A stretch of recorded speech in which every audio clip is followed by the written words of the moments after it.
Como les decía, nosotros desde nuestra historia, pero también desde las políticas gubernamentales, por ejemplo la Constitución del 92, reconoce al Paraguay como un país oficialmente bilingüe. Tenemos que entender que Paraguay no es un país solamente bilingüe. Es un país multilingüe, hay muchas etnias y muchos grupos indígenas que no hablan y no son de raíz guaraní hablante.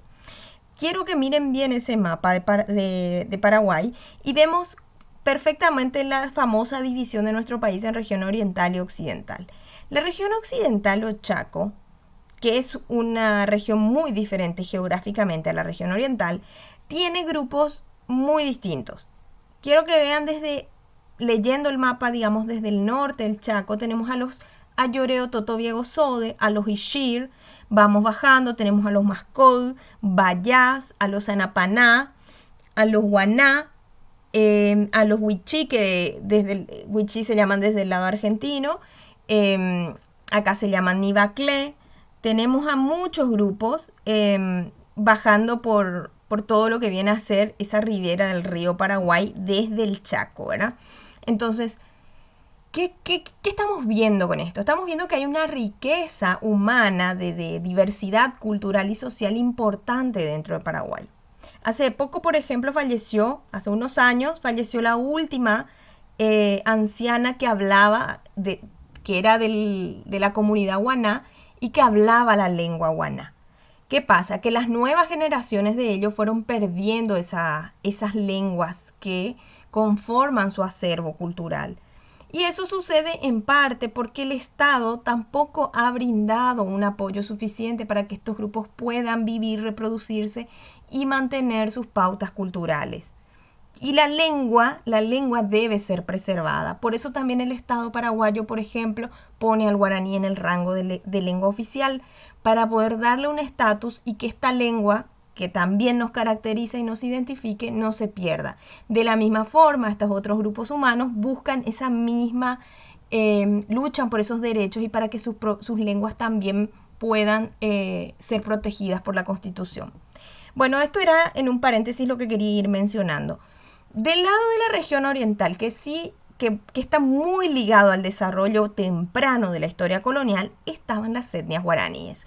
Y acá pueden ver quiénes conforman la etnia guaraní, la familia lingüística guaraní. Como dice ahí al costado, claramente tienen diferencias entre sí. No podemos pensar en los guaraníes como un grupo así homogéneo que son todos iguales, pero tienen muchas similitudes entre sí. De hecho, tienen la misma afiliación lingüística y el mismo tronco racial del cual descienden. Los itatines, que se denominaban cayoguás al cruzar el APA, o sea, hacia la zona del Brasil se denominan cayoguás, pero son la misma familia que los itatines, es el mismo grupo humano. Los carios, que fueron los que se encontraron con los españoles y que van a dar origen a ese primer mestizamiento. Los abás, que viven todavía hasta hoy. Los buá también tienen descendientes hasta hoy. Y para Nahuá vienen a ser grupos guaraníes que estaban hacia el sur y que después terminaron también mestizándose dentro de los otros grupos. Es importante, ahí pueden ver en color verde chiquitito, más o menos en el medio geográfico de la región oriental, los famosos Ayé. Los Ayé no son guaraníes de origen, ¿sí? Pertenecen a otros grupos humanos, pero los Ayé fueron perdiendo su lengua con el tiempo y se fueron guaranizando. Entonces se denomina a los Ayé un grupo guaranizado, ¿sí? No quiere decir que sean guaraní hablantes desde sus raíces, pero con los años, para poder sobrevivir dentro del sistema, fueron aprendiendo guaraní y eso llevó a una pérdida consecuente de su lengua, madre.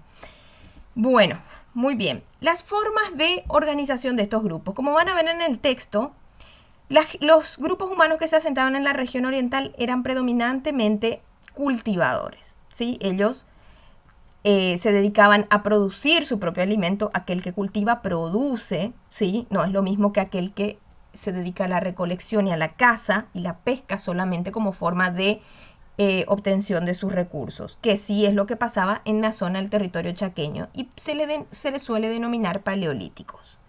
Justamente, ¿por qué? Porque se dedican a lo que acabo de decir, ¿verdad? A la caza, la pesca y la recolección.